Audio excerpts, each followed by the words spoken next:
They are good. The conditions here they are excellent.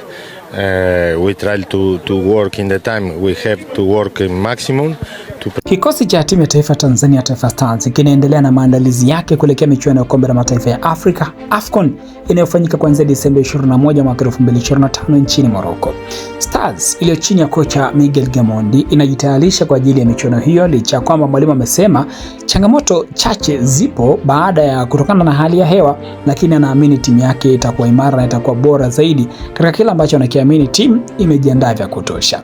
Stars ambayo imepangwa kundi moja na timu za taifa za Tunisia, Nigeria pamoja na Uganda ina kazi ngumu ya kuzisaka alama muhimu katika kundi ambalo timu zote zingine ni timu ambazo zina historia nzuri katika michuano hiyo.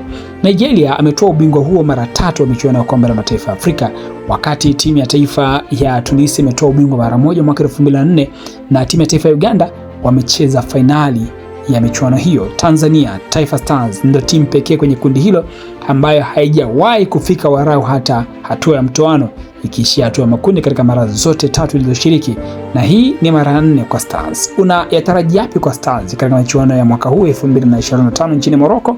Tuandikie maoni yako. Hii ni Travo TV, mimi ni Mbushi Kwirasa.